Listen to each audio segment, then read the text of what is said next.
everyone. This is criminal profiler Pat Brown, and this is Patron Hangout number 191.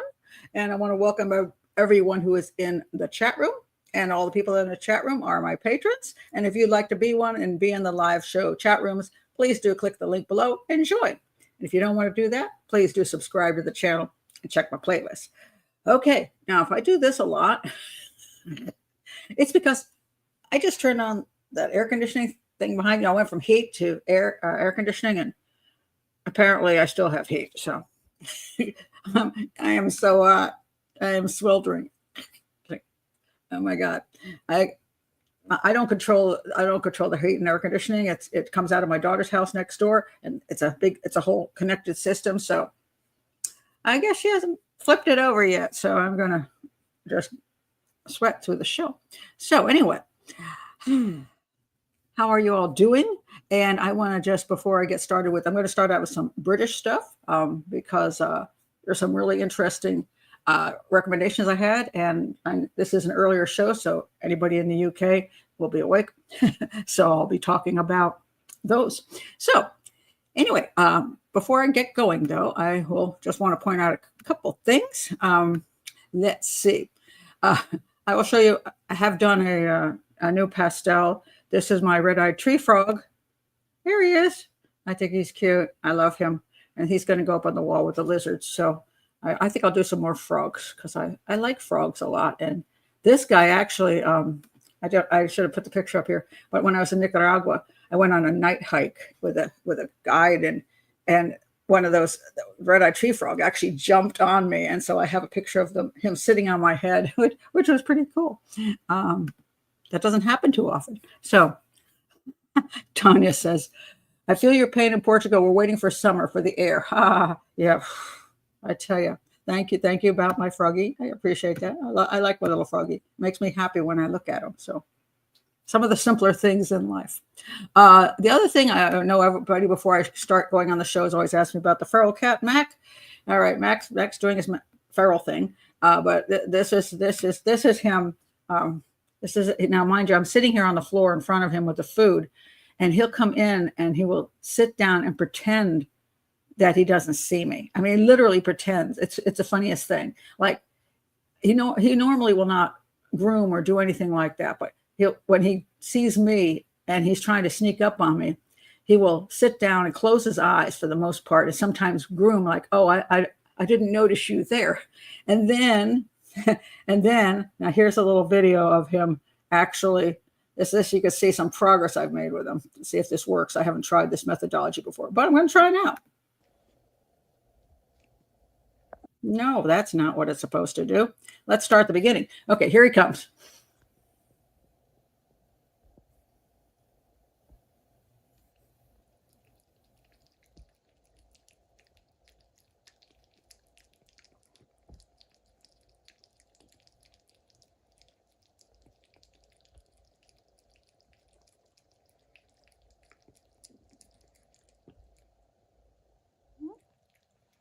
Okay. You can get the rest of your food? You can get the rest of your food?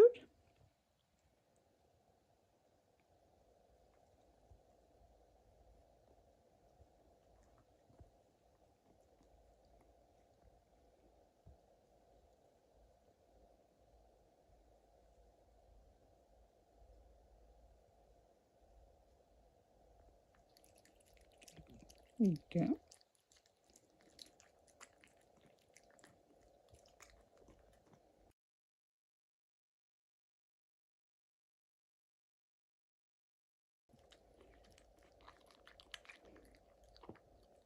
You good, kitty? Uh-huh. Yeah. Oh, you didn't hiss at me. That was good. So I hope you all got to see. That's Mac the cat. So yeah, that's sort of success.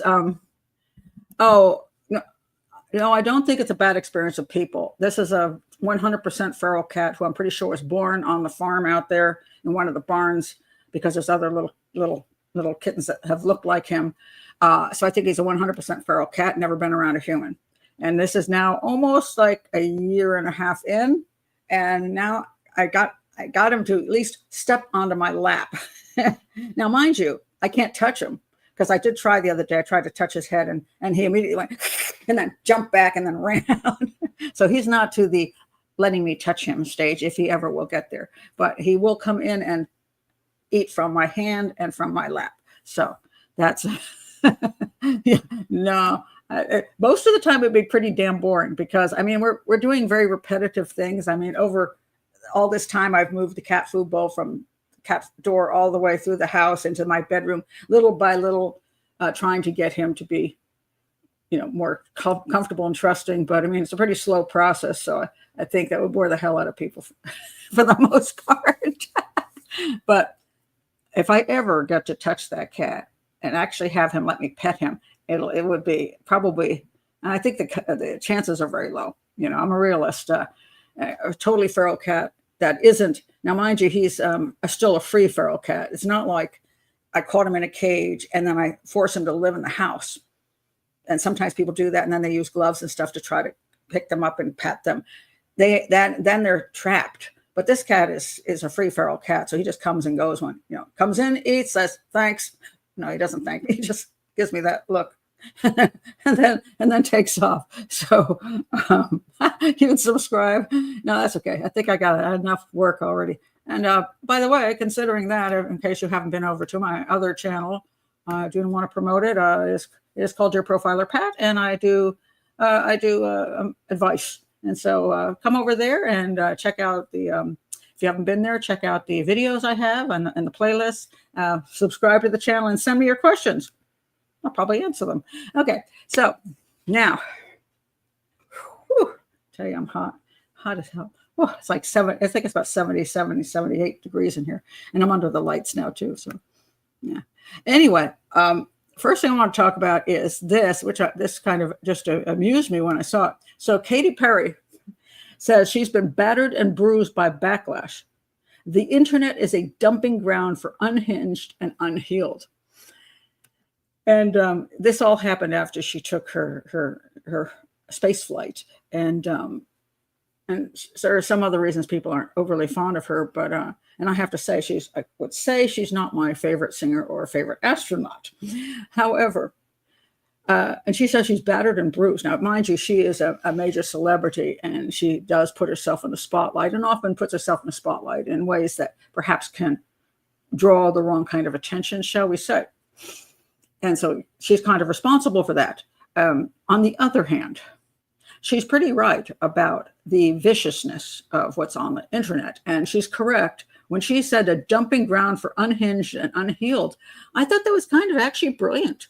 Good profiling there. Good profiling, because I just put up the my recent video on Virginia Dufresne. And I have about 1,000 comments on that. And about 900 of them are unhinged. They are. They're absolutely unhinged. And one of them, which made me laugh, is they said, clearly you've been paid to put this video out. And I'm like, oh, really? So who's paying me to say that I think she actually did take her own life and she wasn't murdered? Who's paying me? Some entity in the government? Oh yeah, they gave me $50,000, and they trust me to never say anything again. That never changed my mind.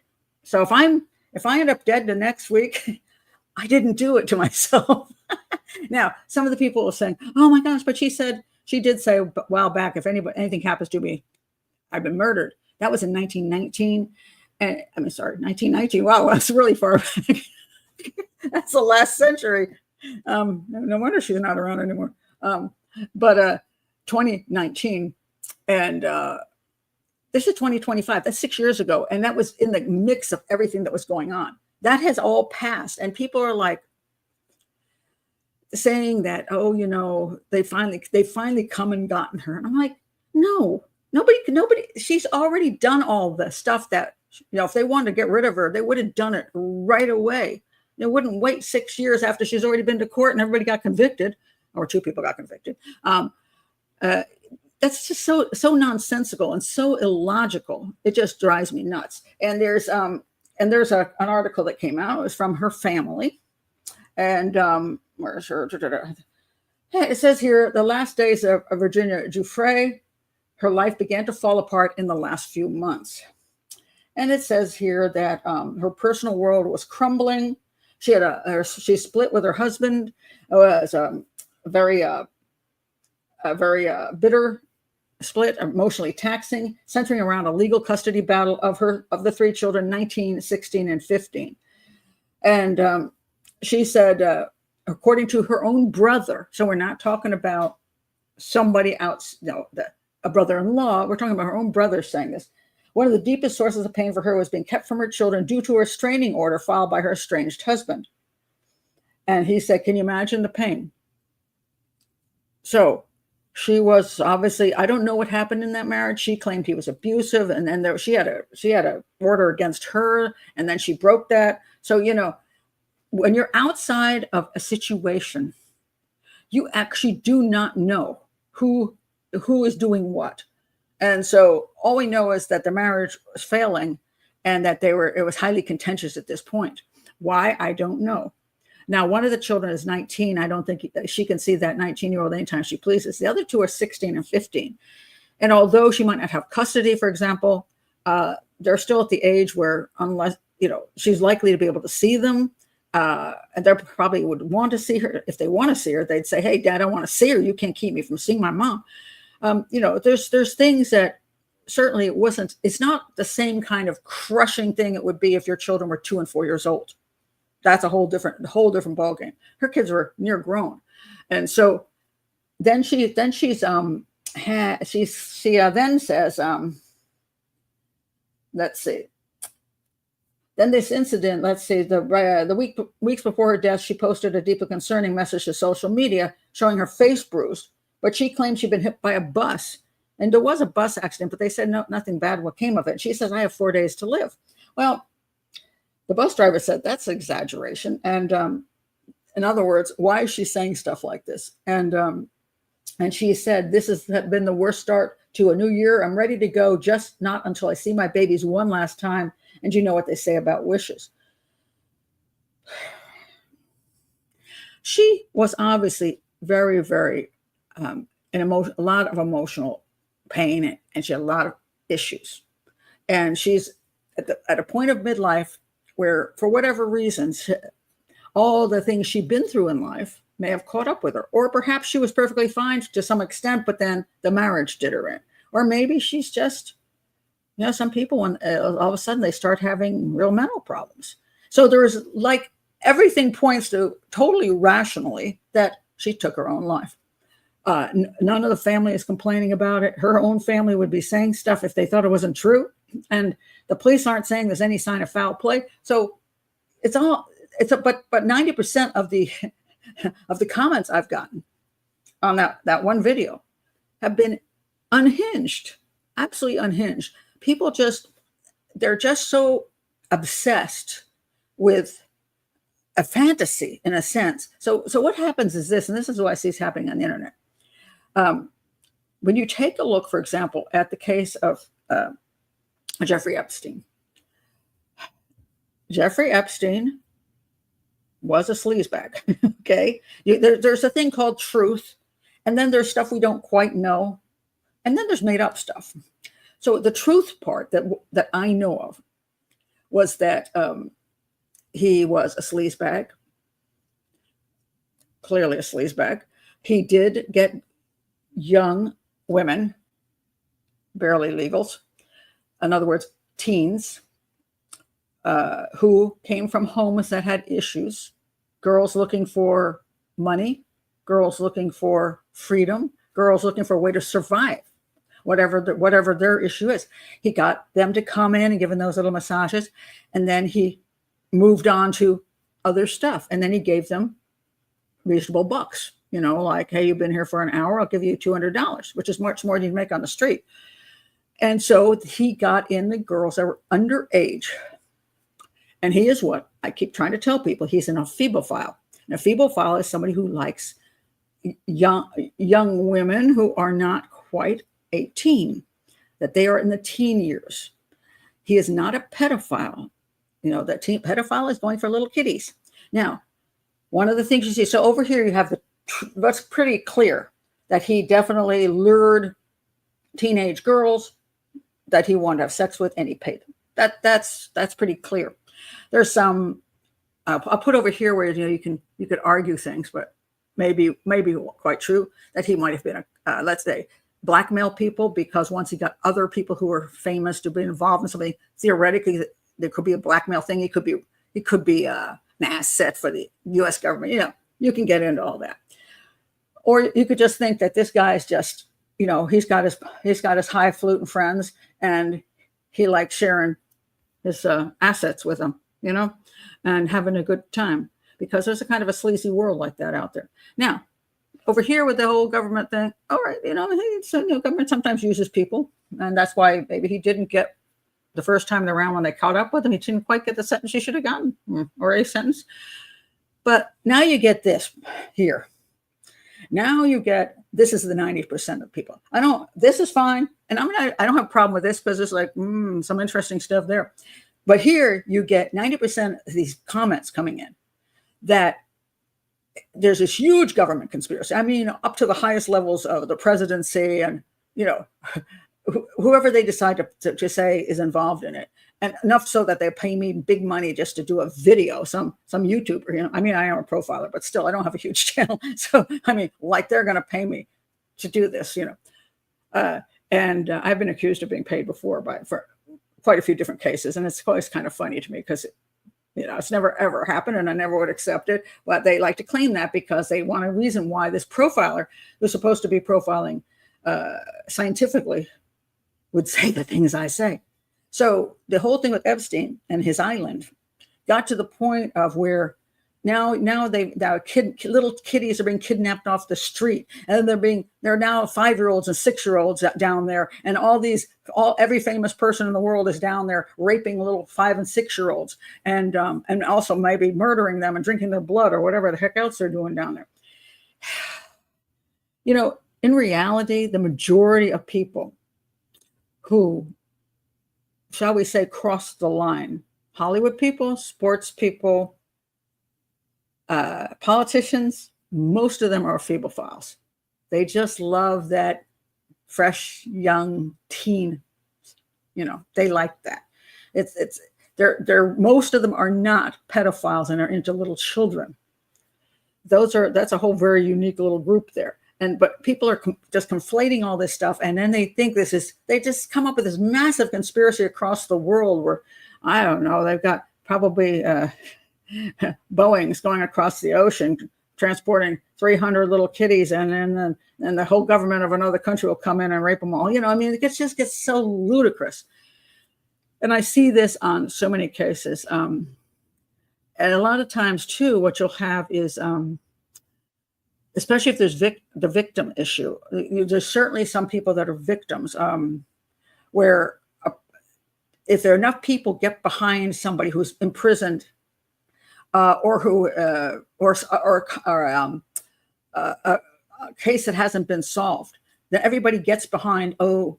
There's a government wrongly imprisoned this person. It was, an unsafe conviction, or the government's behind not solving the case because the police are clearly involved in what happened to this person. They killed them, and it's really frustrating because it gets fomented by a lot of unhinged people on the internet.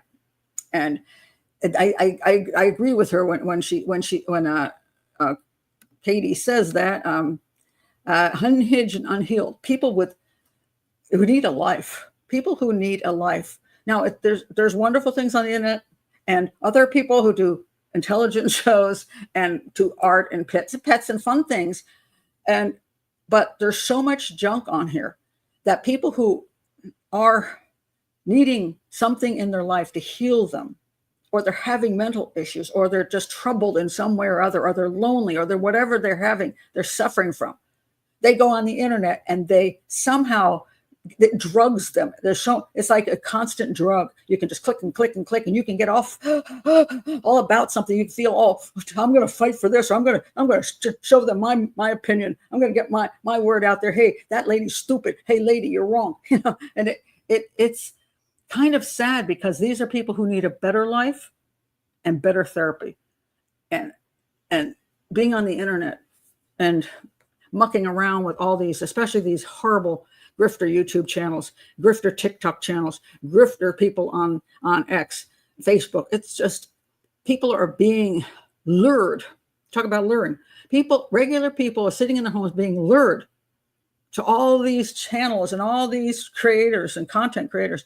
And they're getting, basically, it's like a drug. They've been saying, you want to take this? And they do. And then they can't walk away from it. And because now they become obsessed. And that is a high for people. It's a high like being on a drug. So it's a real sad thing. And I don't know that there's a good solution, but it is sad, really, really sad.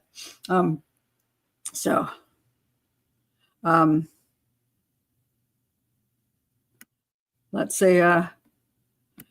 Tanya says, a huge conspiracy theory driven by social media has what the majority subscribe to. It brings money, and the sheeples love it. It's a drug deal. Yeah, it is a drug. And yes, it brings money. And even when you look at the regular media, mass media, they'll put out stuff constantly too. That's nonsense. Before they even have the information, they're out there spewing stuff, because people are eating it up. Like, they're waiting for the next fix, and they're just clicking on those channels, and they're getting fed that next fix. And then once they get it, they want to know more and want to know more. But the facts aren't out there. They're not even being, that's not even an issue. The truth is not an issue.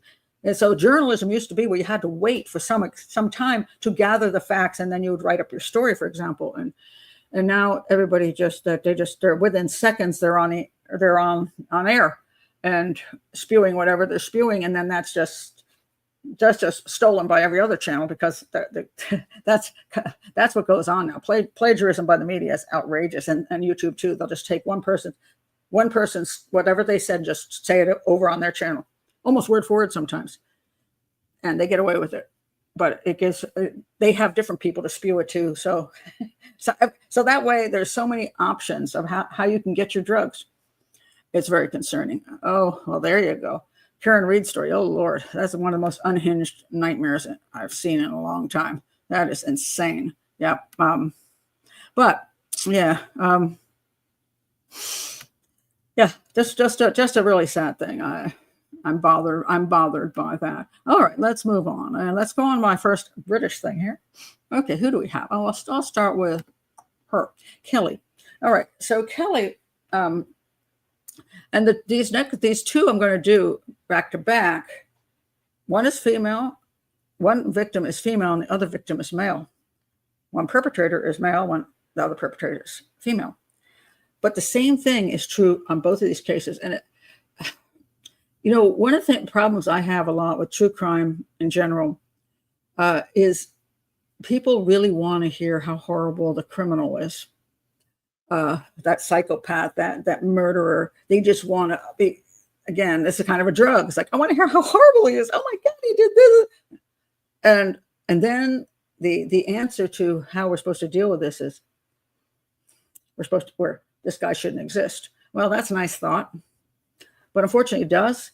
And so there are a few ways to prevent that criminal, that person, from doing what that person does. One is a healthier society and healthier families that don't create psychopaths. That's one. Two, better policing.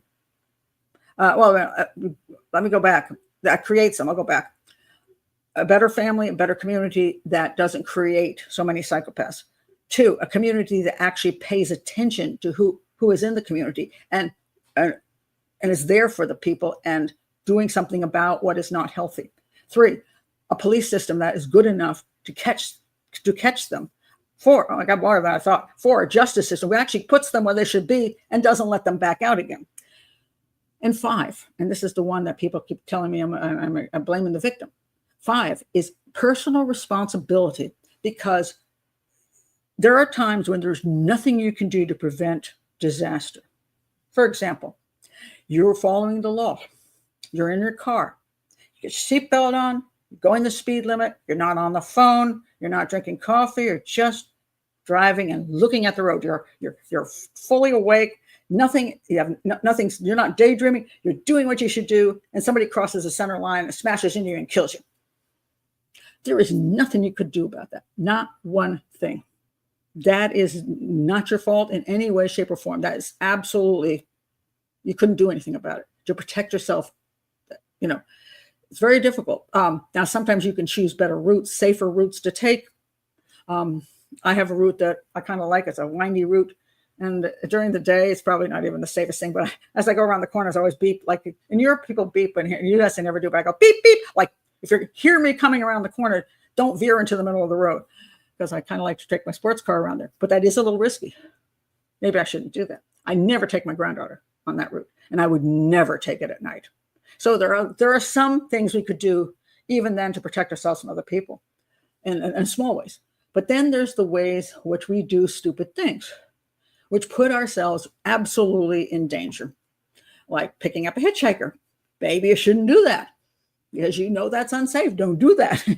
And so a lot of times what happens, it's really sad. And I'm not saying I don't feel for the victim or that the criminal isn't responsible for what he or she does. Those are people can't seem to understand that both sides can be true. The criminal is a psychopathic, violent person is evil and needs to never, there's nothing, this person I want in prison, this person I want out of society. But on the other hand, I want this person to make some good decisions that don't put them with this person and protect themselves. And there's nothing wrong with teaching that because I can't, a lot of times, unless those 5 things I just talked about lessen how many of these criminals we have out there, psychopathic criminals, I really can't do too much with this at the moment. This, you can do the victim. Maybe just if you just think about not getting yourself near this other person, you might have survived. And so this first story is just horrific, absolutely horrific. And I do feel very, very bad for the victim. I mean, it's Kelly here. It's horrible. Kelly Ann Bates. Now, she was a teenager. She was murdered in Manchester, England at the age of 17 by her abuser, James Patterson Smith. Okay. She was tortured by him over a period of 4 weeks, having her eyes gouged from their sockets up to 3 weeks before her death, before being drowned in a bathtub.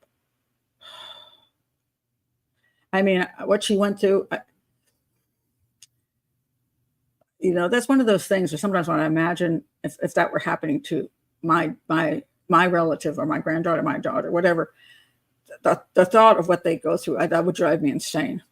And then I think to myself, what if it were me? What if, somebody comes in and does those kind of things to me? It's mind-boggling to the point of I can't, it's too horrifying to even imagine, and you just don't want to. So anyway, this is what happened with her. Okay, so James Smith, that was her killer, was an unemployed divorcee living in an area of Manchester. He was house proud and well groomed, a teetotaler and a non-smoker. I just want to point out, a lot of times when people think of murderous criminals, they always think of somebody who's using drugs, alcoholic, and smoking or whatever. Always something that they got this bad habits. I've known a lot of serial killers who clean livers, the Boy Scouts until they kill you. But except for that little habit, they're really clean living. So his marriage ended after 10 years because he was violent toward his wife. His next relationship was 20-year-old Tina Watson. And he had her with her for 2 years. He used her as a punch bag, even subjecting her to severe beatings while she was pregnant with their child. Okay, so let's start with this. Now, one of the problems we have in our society is that we don't seem to know the history of the person that we're hooking up with. In the old days with a small town and stuff, you knew, if James were in your town, you go, I don't know if I want to be with him because I saw what he did to his last wife. But a lot of times we don't have knowledge, or people rush into things and don't get information. So we have a first marriage that he was violent toward his wife. The second one, she 20-year-old moves in with him and gets pregnant by him. What I always tell people, don't get pregnant until you're with that person for 2 years, but she got pregnant. So there you go. And he was with her for 2 years. And so therefore she got pregnant pretty quickly in the relationship. subjecting her to severe beatings. Now, here we have the word beatings, not a severe beating. After you've had a severe beating, you should be out the door. And this is one of the things I want to point out in this particular case, because I see this all the time. People say, well, I stayed because I was afraid to leave. Now, I was afraid to leave because he said he would kill me if I left him. Well, what do you think he's going to do when you stay? Do you think he's going to stop doing what he's doing? It's going to ratchet up. It's going to get worse and worse and worse until one day he does kill you. I mean, if you got to take a chance one way or the other, get the hell out of there. If he severely beats you, you know this person is a violent psychopath, and you should never, ever be anywhere around him. You should do whatever you can to get as far away as you can, to get protection, to get whatever you got to do. Are you still taking a risk? Sure, but not as much as if you stay there. So anyway, she stayed there, and he beat her, beating. So he beat her and beat her and beat her, even when she was pregnant with her child. So now she's risking her child's life as well. She said at first it was now and again. Okay, now and again is not okay. Now is not okay, and again is never okay. So now and again is not okay. Just a little tap, a little tap. A person who loves you doesn't give you a little tap. No, hey, honey, stop it. It's a little tap. Loving people don't do that. Especially men don't do that to women. But in the end, it was every day. Every day. He would smack me in the face or hit me over the head with an ashtray. He would kick me in the legs or between the legs. Watson managed to escape from the relationship, during which Smith had also attempted to drown her while she was bathing. So when people say she managed to escape, during which he attempted to drown her, no, you either escape or you don't escape. Escaping is I went out the door. That's you're done. You can't get drowned while you're out of the house already. So he was doing, while she was escaping, what was that? She was like, and I've seen people do this. Well, I got to save up some money. So he's going to beat you to death while you save your money up, or drown you in the tub before you get the rest of the money saved up. Get the hell out of there. Get out, and run as fast as you can and get help. She survived, which was nice. Thank God. After that relationship came to an end, he started seeing 15-year-old Wendy Mottershead, whom he also abused. In one attack, he held her head underwater in the kitchen sink in an attempt to drown her. Okay, he beat his first wife. He beat his girlfriend and mother of his child to the point where she almost died, and he tried to drown her. Now he's got a 15-year-old who he is also abusing and drowning. Why is he still on the street? Where's the community? Where's the police? Where's the charges? Where's anything? What's going on? Does nobody say anything ever? And this is what, when you don't, I say this to women all the time, if you don't go to the police and let them know what's going on, that means you're leaving him out there for him to do that to another girl, another woman. And if you didn't like it being done to you, please don't leave that guy out there. And you could say again, well, it's too risky. I don't know. I'm one of those people that's ethical and moral. And if that's done to me, I'll be in the police station tomorrow. I'll take the risk because I have to, because I couldn't live with myself if I didn't say anything and go make a report and some other woman or child gets murdered because I was nervous, worried, embarrassed, whatever the hell it was. Raped. I don't want another woman raped. If I was raped, I don't want to go to the police. No, I don't want another woman raped. If that's what happened to me and I didn't like it, I don't want to see it. I don't want to aid and abet in the future. And I wish more people would think of it that way. So anyway, he goes after the 14-year-old, because 15 was too much. So he starts grooming Kelly Bates when she was 14, having met her while she was babysitting for friends. Approximately 2 years later, when she left school at 16, she moved in with him in his home. She was concealing the age difference between them from her parents. Like her parents couldn't tell how old he was and how creepy he was. Did I not check this guy out to see whether he was going to kill her daughter? I mean, sometimes I say, parents keep out of it. If they're adults, they get to make their own decisions. But your kid's not an adult. That was your responsibility to deal with it. Bates' mother said of her first meeting with Smith after the two had started living together, "As soon as I saw Smith, the hairs on my back of my neck went up. I tried everything I could to get Kellyanne away from him." What was that? I wish I knew what she did to get him away. I might probably just tell her, don't be with that guy. maybe 16 years old. She couldn't control her anymore. I guess I don't know what the law is in England. I'm not sure as far as whether you can get the police involved. Although Bates had left Smith briefly because of arguments with him, she was once more living with him. Okay, so here we have, this is another thing I always want to point out. It's amazing how many times people are having a bad relationship and they keep going back and they keep going back, even if they're not being beaten, but the relationship's terrible and they keep going back. And if they don't even have kids together, sometimes people stay for the kids, but if there's no kids together, get out of there. Her parents noticed bruises on her, which she explained away as being the result of accidents. She became increasingly withdrawn and resigned from her job, part-time job. Parents received cards purportedly from her for their anniversary and birthday, but only Smith had written in them.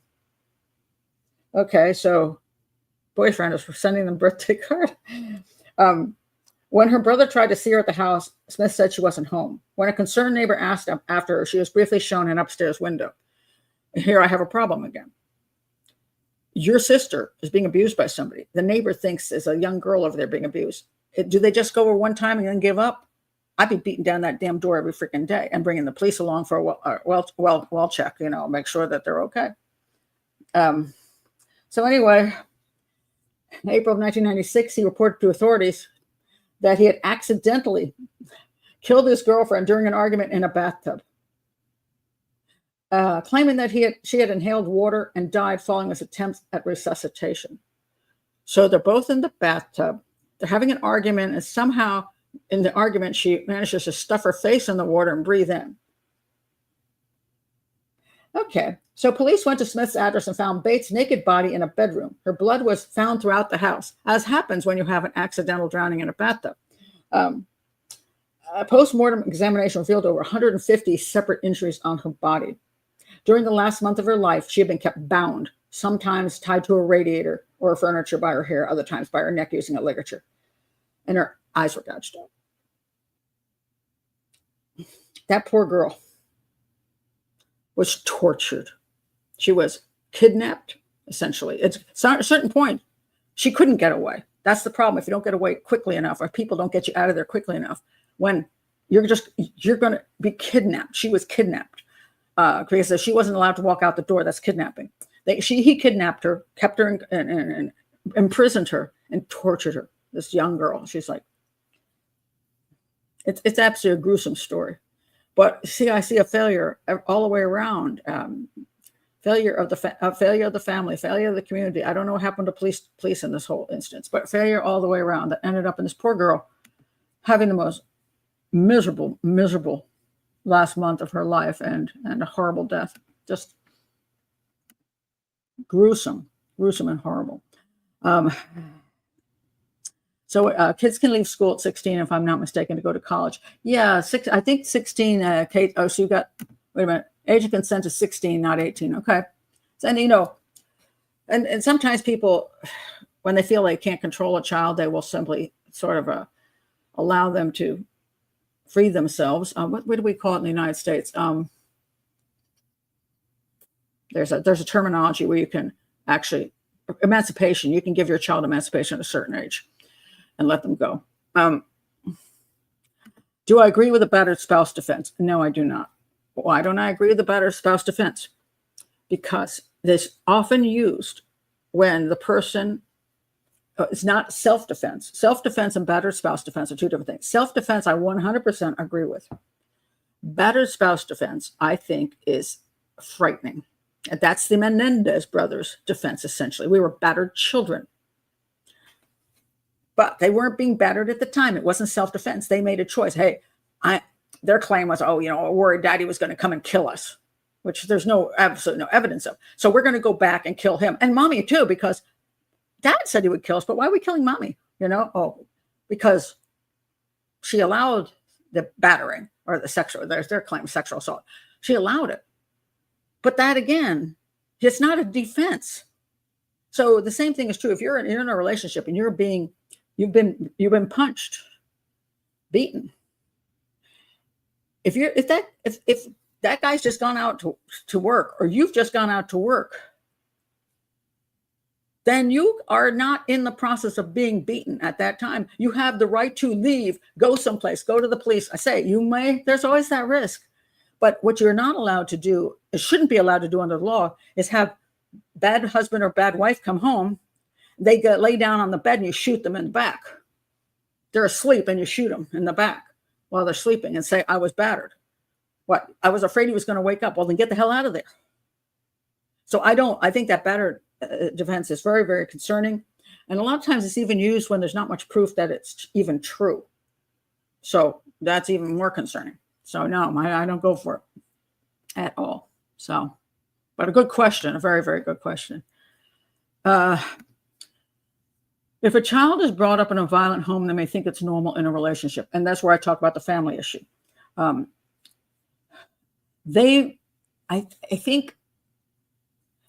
think that it's not so much that they think it's normal. I think they just don't think there's a way around it. That they think I can't fight this. I can't find somebody better. So I got to accept what I got to accept. Not that it's normal. They know something. They know it's not right. They know everybody knows it's not right, but they put up with it because they think their options are limited or they're getting something out of the relationship. They're willing to be beaten in return for a place to live, some affection, whatever. And it's usually the fact that they're desperate because otherwise, if you weren't desperate, if you weren't thinking you're going to get killed by leaving, then you're desperately staying because you don't know you just don't know what you can do with your life. And you desperately want to have something in it. And sometimes people will think it's better to have somebody beat you and be in your life than to have nobody at all. That's a person who really needs they need some help. Definitely need some help. Yeah. Now let me look. I want you to look at this other one. So we have a reverse here. Fascinating reverse. So we have this woman. All right. Now this woman is, let me find her.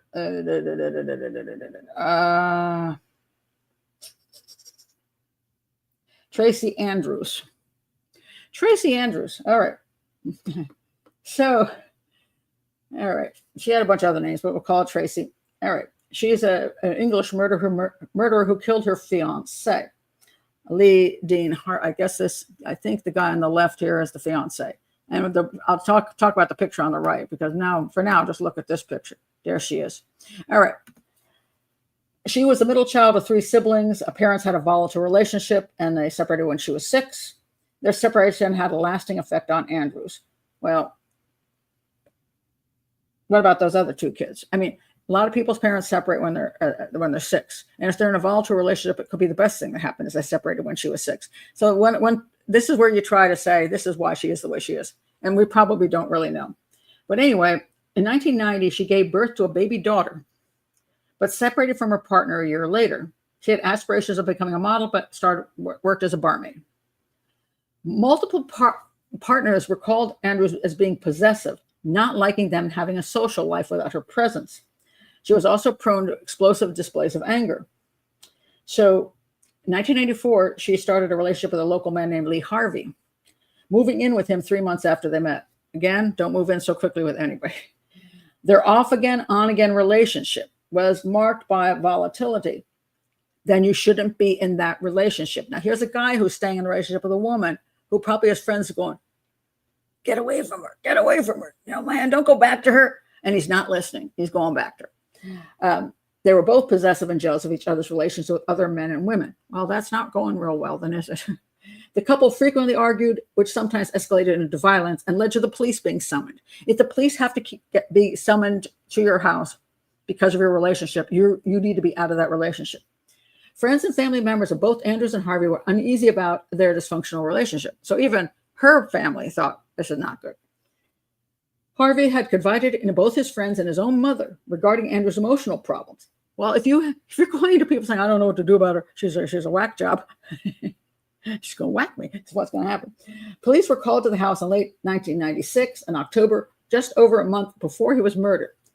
After discovering that she had bitten him on the neck, she's a vampire, all right. They're violent fights. She's emotionally disturbed and she bites you on the neck. Again, Why are you still with her?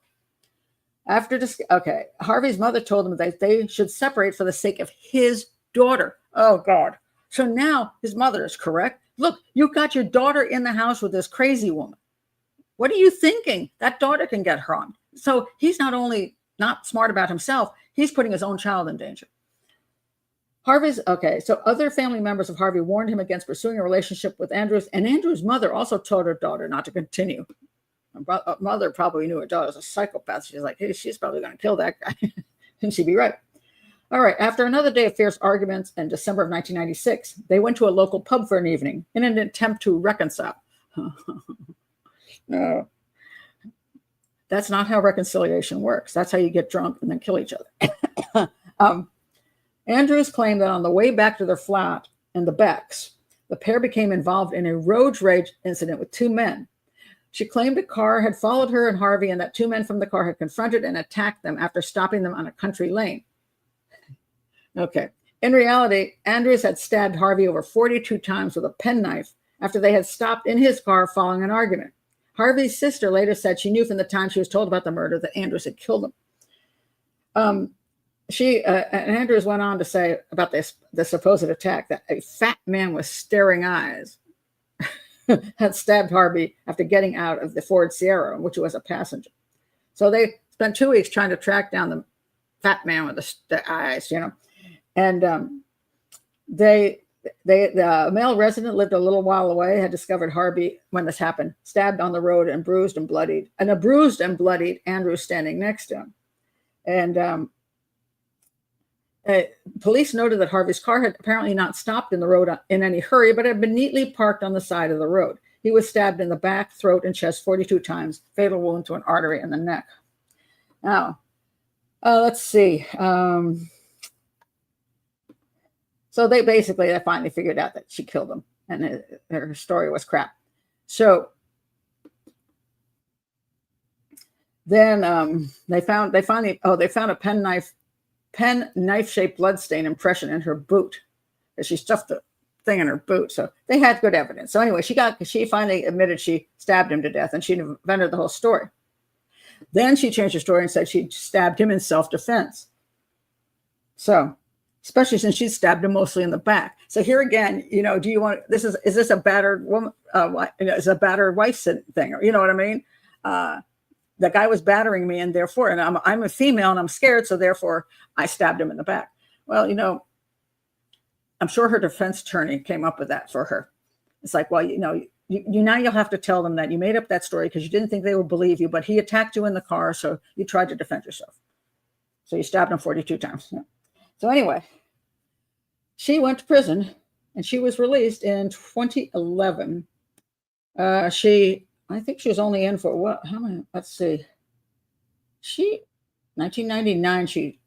So she wasn't in there she was in there for a decade. That's it. She didn't stay in for life for killing him. But anyway, she was banned from traveling within 25 miles of the victim's family without supervision. But then what happened was that the National Health Service paid £5,000 to change her face so she could now look like this, because she had a funny jaw that was unattractive. Let's see what it looked like. It was kind of stuck out. She wasn't all that attractive a woman. She looks a whole lot better there now. So now they changed the shape of her jaw. They gave her free plastic surgery, and then she changed her name again, and she married Bouncer Phil Goldsworthy. It's like Sherry Papini getting a new boyfriend. It's like you're what an idiot. This woman stabbed this guy to death 42 times, and you're still hooking up with her and marrying this woman. Let's see. When plans to release her were announced, Andrews, a fellow female inmate and former prison lover of Andrews, said that she had continued to act possessively and aggressively in relationships while in prison, revealing that Andrews had attacked and strangled her after seeing her speaking with her ex-girlfriend. The woman said she was opposed to Andrews' release and warned she would kill again. But apparently, she got out of prison anyway. So there you go. There's a girl who stays with a guy, and there's a guy who stays with a girl. And people warning, hey, get away, get away, get away. And they're not getting away. Yeah, he probably doesn't sleep at night, like this. One eye open. Yeah, maybe separate rooms on the lock. But she'll get him any place he is, right? Because he could be driving the car and she'll just stab him in the back. So, yeah. Oh, really? She was one to fake pregnancies too to try and keep him. I'm only reading Wikipedia here because this is a hangout and not a full show on the case. But I just thought it's interesting to me how people stay when they have warning after warning after warning after warning. And it's very, very sad. And the society has a warning that this woman is dangerous, and yet she's immediately back out, and they've even given her plastic surgery so she can look better and attract more men. So what is wrong with us? What is wrong with us? She's clearly that. Let's see what Aisha has to say. The UK is very different from South Africa and some parts of the US in that teens are given more leeway by their parents to do things considered more adult things. Yeah, I mean, I know I spent time in India, and you listen to your parents until you're like after you're 30 and married. You don't get to run around and do those kind of things. It's much tighter control and tighter society. Some places in the U.S. are pretty lenient. It's like, oh, they're just teens. And the show I just did. What was the show I just did? Hold on a second. Let me pull up the name again. What was it? It was, Amy Fitzpatrick. For you people who are patrons, the show is already available to you. If you weren't here on Sunday for the live show, you do have still the link to the Amy Fitzpatrick case. And if you're watching this show now, by the time you see this show, the Fitzpatrick case will be put public, so you'll be able to see that. And Amy Fitzpatrick was Irish. And she was 15 at the time, and her parents, her mother and her mother's fiance, took Amy and her brother to Spain. And both of them quit school and were running about doing kind of, half-assed stuff and weren't being paid attention to very much and had very, very lax rules. So I wouldn't say everybody thinks that way in the UK or in Ireland or in the US, but there are certain groups of people, culturally, subcultures, that are much more lax. Now, when I was raising my kids, I homeschooled my kids all the way through. I wasn't lax. I was, I love it. I had rules. Oh, thank you very much, Amy. I appreciate that. But it's just so sad when you say, again, the problem is we have those 5 things we could do as a society to prevent the creation of psychopaths, and then to prevent and then do something about the psychopaths once we recognize they are that control, put up enough controls where they aren't a danger to society. But beyond that, those 5 things, when you're the single person over here, you got to protect yourself from them because they're going to be out there. If you can't fix everybody. That's the problem. Somebody will say, well, for example, you should teach your sons to behave better. Well, sure. So these 5 parents teach these 5 boys to act really well, but this one parent doesn't do a good job. Your girl goes out with that one kid, and they're screwed. So you can't fix everybody around you. You can, as a society and as a family and community, keep working your best to provide the best environment and the best child rearing that can be done. But there's always going to be those out there. And even if you do the best job you can, there's still going to be those out there. So, you still have to teach people to protect themselves. And every time that is brought up, get the unhinged, in my opinion, going, you're just blaming the victim. Why don't the people need to stop those people from being psychopaths? Stop those men from raping. I'm like, do you understand a thing called realism? If I could stop every man from raping a woman, I'd do that. But I can't. Therefore, meanwhile, I at least want to warn women that they can be out there and be dangerous. So here's some things you could do not to be one of the people who becomes their victim. I want to save them. If I can't stop the other ones, I want to save who I can. And I don't understand our reluctance to understand that no matter what, and we are still ourselves, and we have to take responsibility for ourselves no matter what. Yes, we would like to, women, it'd be lovely to walk down the street at 3 o'clock in the morning alone in the dark. It's not safe. I wish it was, but it's not. So then if I want to get from point A to point B, maybe I don't want to do that, you know? And it isn't a case of what we should be able to do. It's what we can do and what we need to do to at least stay alive to be able to do all those other things. If you want to change society and want to have a good family and want to raise your kids right, stay alive. If you're not alive, you're not going to do anything useful. At least not in this life, you know. So I just think it's that unhinged thing just drives me crazy. Now here's another one I want to do from the UK, which is this thing. Oh my Lord! Now this is such an unusual case in the sense that when women are serial killers, they're rarely her kind of serial killer. Very, very rarely. And most female serial killers do soft killings, usually meaning they smother their children, they pull the plug on patients in the hospital and the nursing home, they poison people, they do these soft things. They usually do them for attention, especially the Munchausen syndrome by proxy killers. Those are psychopaths who use that methodology, killing one child after the other, to keep getting attention. And then there are some people who love the thrill and the power that they get when they're in the hospital and they pull the plug and then the alarms go off and they run, they pretend they just ran in and they can see all the excitement. It's, because of me, I did it. Lucy Letby would be one of those who love the excitement of what's happening with the little babies. And I know there's a whole bunch of people out there now saying she's innocent, but it doesn't look like she is. So don't get unhinged and send me all those those things that usually get sent about Lucy Letby these days. She's obviously innocent. Okay. She has a legal right to pursue whatever, but yeah. But that's usually the kind of thing that women do. And sometimes they'll poison for money, like, there's historical things where, you're taking a boarder and you poison them and you take all their money, whatever you do with them.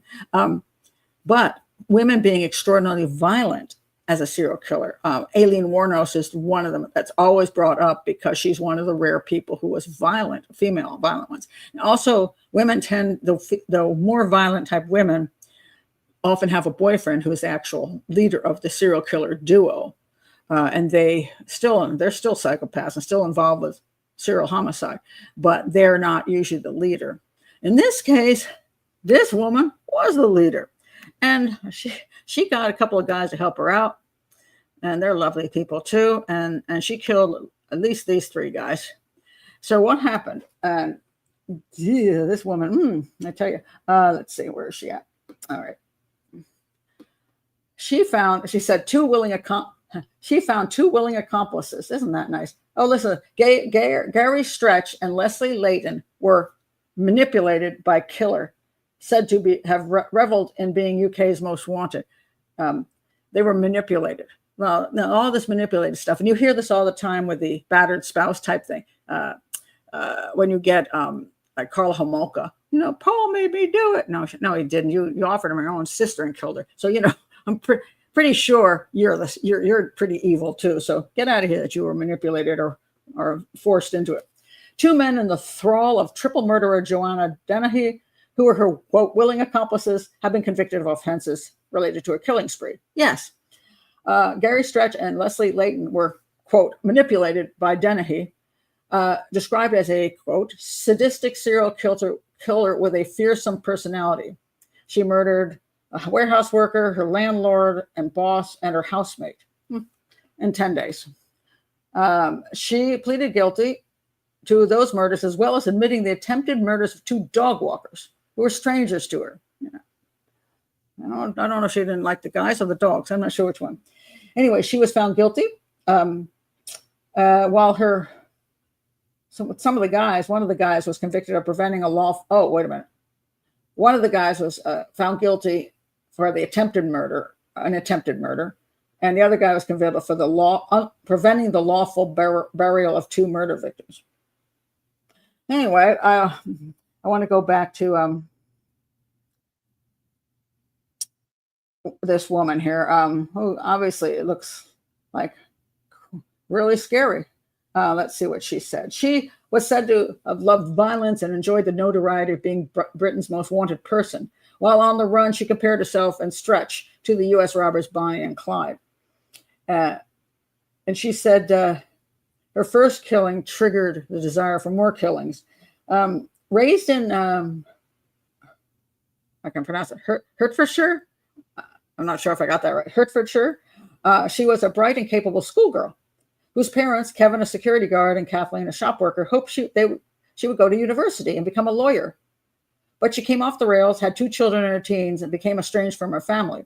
A long-term user of drugs and alcohol who sometimes turns to prostitution to fund her habit, she drifted, served time in prison, and received some treatment for mental health problems, which clearly couldn't work because she's a psychopath. She has been diagnosed as suffering from paraphilia sadomasochism, a condition in which sexual excitement is derived from pain and humiliation. Prosecutors said, quote, she cast a spell over her accomplices. So they're just trying to make her, as if they had to make her look worse. It's like, not only did she have this sadomasochistic thing and she got a thrill out of killing people, ooh, but she also had this, she could put a spell on these guys and manipulate them into doing it. Okay. And she killed, quote, for fun, which my first book that I wrote, Killing for Sport. And this was my title, and a lot of people objected to it. And they said, well, how dare you say anybody would kill for sport? And I said, that's what serial killers do it for. They do it for fun. And it was like a lot of people had a hard time understanding that this is a hobby for them. This is something they think is fun. They wouldn't do it if they didn't enjoy the heck out of it. So it is fun for them, and so this is an accurate description. Shortly before his death, Lee likened her to Uma Thurman from Kill Bill and the woman from Terminator. Chapman, another victim, had called her the man-woman because of her intimidating nature. All of the murder victims died from multiple stab wounds. So here's what she did. After the Peterborough killings, Dennehy and Stretch drove 140 miles across the country to Hereford, where the diagnosed psychopath randomly selected and repeatedly stabbed dog walkers Bereza and Rogers in the street. Both survived despite suffering critical injuries. And then, for whatever reason, they tried to prevent the burial of some body, which was weird. So anyway, thank God they caught her and I think she's still in prison as far as I know. Hopefully they didn't let her out of prison. Ooh, a dangerous, dangerous woman. She stole one of their dogs. Well, she's probably hungry. Oh God. 10 days. Is she a spree killer? That's a good question. Good question. I love when I get good questions. Thank you, Harper. Okay, let me go between. There's serial killings and spree killings. Serial killings are as a person, they kill, there's a downtime, and they say, that was fun. I want to do that again. And then they do it again. And then there's some downtime. They're like, dang, that was really fun. I want to do it again. So they specifically like the actual moment of killing and then want to do it twice. Spree killings, for the most part, they represent a spree. The word spree is in there. Like boom, boom, boom, boom, boom. Sometimes spree killings come from the fact that they've committed a first crime, like they just murdered their whole family. They mass murdered their family, annihilated them. And then they're like, crap, I'm going down. And since they're going down, they jump in a car and they start zooming along, and then they have to ditch the car. So they do a carjacking of somebody else, and then they kill that person in the carjacking. And then they keep going, and then they kill somebody first because they had some money on them. And then they're kind of then, they're killing because they're out of control, and they know it's going to come to an end, and they're just violently out of control. How much they enjoy it is questionable. They may not care that they're killing, but that might not be like an extreme thrill either. It's just they did it because they want, like to say the person annihilates the whole family. They're not necessarily getting a sexual thrill out of it, or it's just some great, like a serial killer, like, I just think about doing this all the time, killing people. And Now, sometimes teenagers do think about killing people and then they kill their whole family. But a lot of times it's about getting rid of the family so that family doesn't control them anymore. And a thrill killer sometimes will only kill once because they want to see what it's like to kill. And they can become a serial killer if their thrill kill turned out really well and they didn't get arrested. They might go on to be a serial killer. In her case, I think she is a serial killer. It's just she was in a. Sometimes you get in a role, that's what happened with Ted Bundy. Generally speaking, he had time between his killings, but sometimes a serial killer will start killing, boom, boom, boom, boom, boom. Maybe just because they're bored. Maybe just because they had so much fun, they just can't wait to do it again. Maybe because they figured they're going to get caught and they might as well go ahead and enjoy some more of that type of killing. So it's more of it's a little blurry, but that would be my best way of explaining it. She is one of 4 women in the UK serving whole life orders. The others are Rose West and Lucy Leppy. Wow, and one more other one. It's only 4 women in the whole country? Wow. Either your women are much nicer than our women, or those sentences are way too short.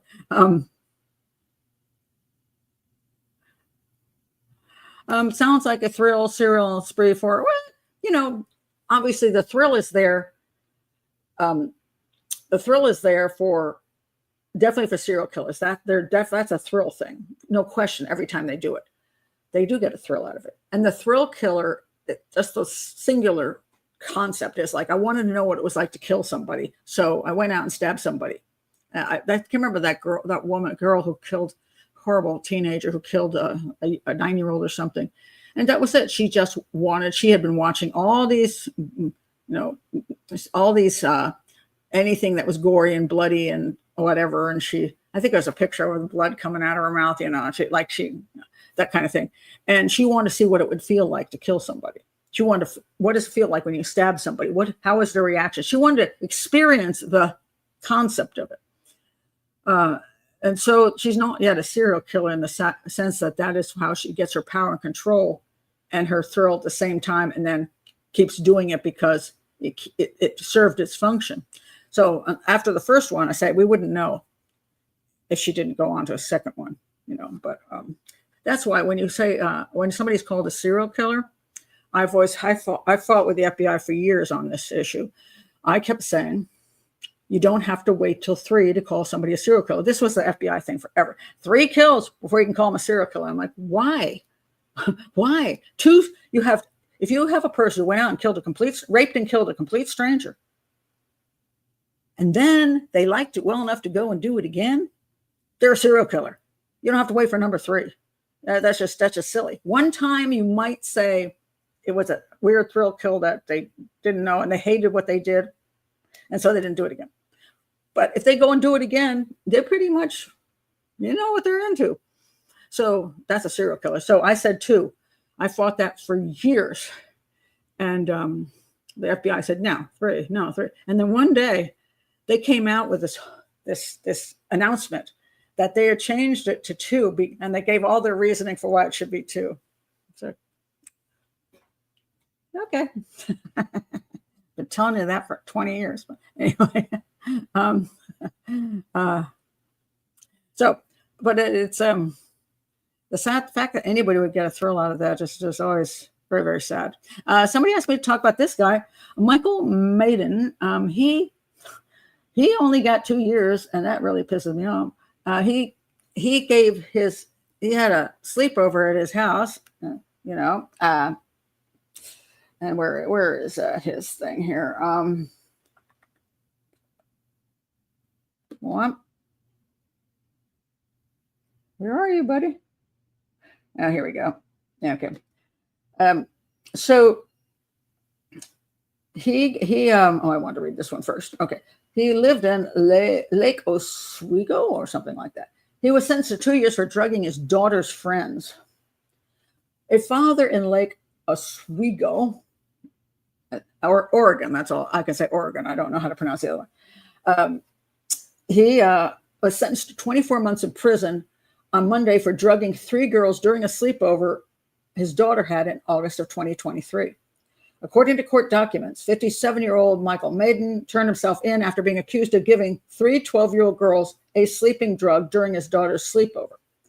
2 of the victims' mother addressed him and the judge in court and pleaded for the maximum sentence of 4.5 years, saying they feared the worst could have happened that night. Absolutely. They say his 2-year sentence is not enough, and they're absolutely correct. I think that guy ought to be in prison for 10 years at least. No decent parent puts their hands on drugged and unconscious young girls without nefarious intent.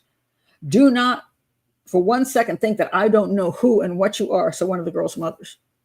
So here's what happened. He laced mango smoothies with benzodiazepine. And all 3 of the drinks. Now, this is so what happened was this. He put the white powder in the drinks and mixed it all up and gave them that. The court documents say the girls told police they felt groggy, with some even blacking out. Documents state that Mayden made repeated visits to the basement where the girls slept, watching them sleep, and at one point holding his finger under one girl's nose and waving his hand in front of her to see if she was asleep. Yeah. Oh, right. One of the girls said she managed to stay awake and texted her mom just before 2 a.m. Thank God for that girl. Mom, please pick me up and say I had a family emergency. I don't feel safe. I might not respond, but please come and get me. Please, please pick me up. Please, please. Documents say she then contacted a family friend who came and picked her up, took her home, and woke up her parents. She really worked hard to get the hell out of there. She saved her friends, which is really cool. Around 3 a.m., 2 of the parents of the girls went to the home to get the other girls. I don't know why the other girls were left there. That's concerning. If one parent came to pick her up, they should have stayed and made sure that those other 2 girls didn't stay there. I don't understand that. Documents say Mayden resisted letting them in at first, telling the parents the girls were sleeping. Finally, he let them in and the girls were taken home. All 3 girls tested positive for benzodiazepine. And what he said was this. This is this guy's story. They couldn't find a clear motive for the druggings. I can find a clear motive for the druggings. It's called sexual assault. That's a clear motive. I have no question about that. Mayden gave a 7-minute apology saying his daughter had tried to sneak out once before, and he was concerned for their safety. I deserve the speculation, but I have to tell everyone I was truly worried about them. I just wanted to go to bed, and I wanted to go to bed knowing that they were in their bed. He said he wanted them to feel drowsy but not comatose. One of the mothers said at the hospital at night the test showed her daughter had been overdosed. He pleaded not guilty after being charged with causing another person to ingest a controlled substance. Another person, these are juveniles. My opinion, that girl that was labeled as an overdose, that's attempted murder. 3 of the girls made statements directed at him saying their lives had become a living hell and calling him a monster. They were traumatized. They lost their trust in adults, and they asked the judge for a maximum sentence. And the judge didn't do it, which disgusts me.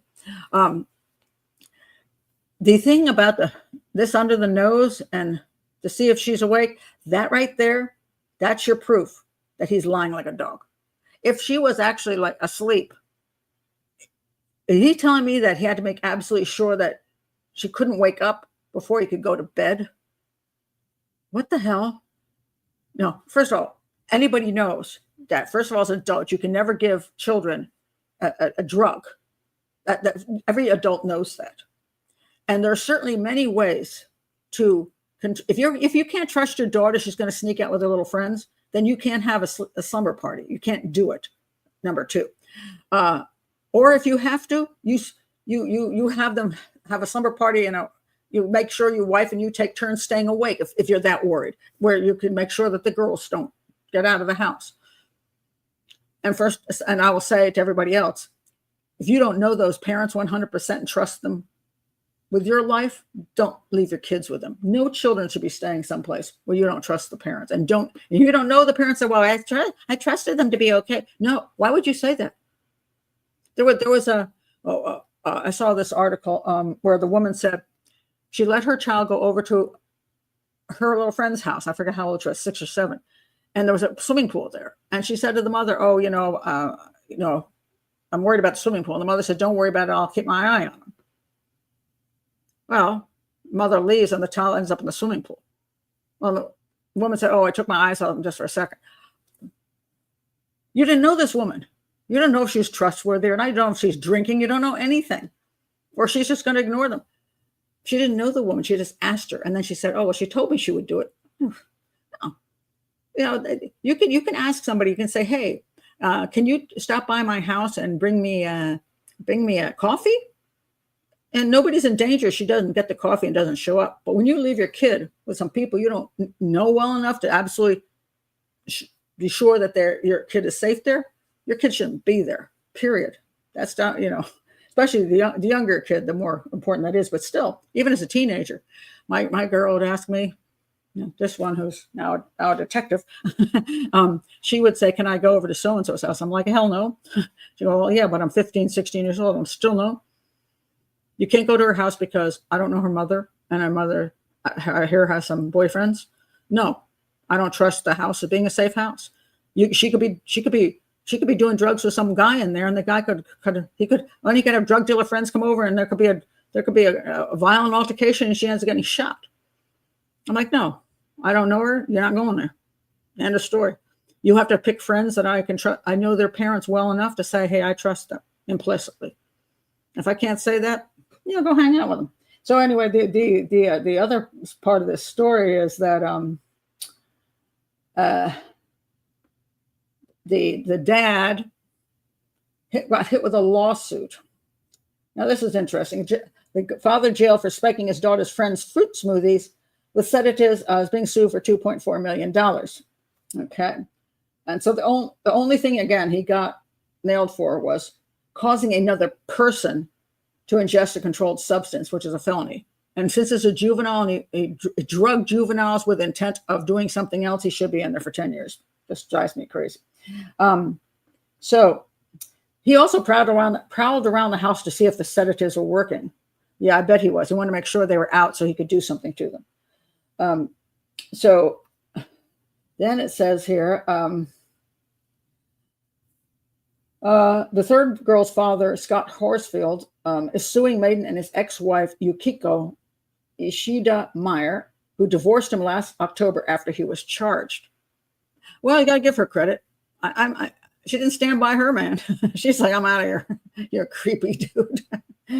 She was probably horrified and did the right thing. She left him.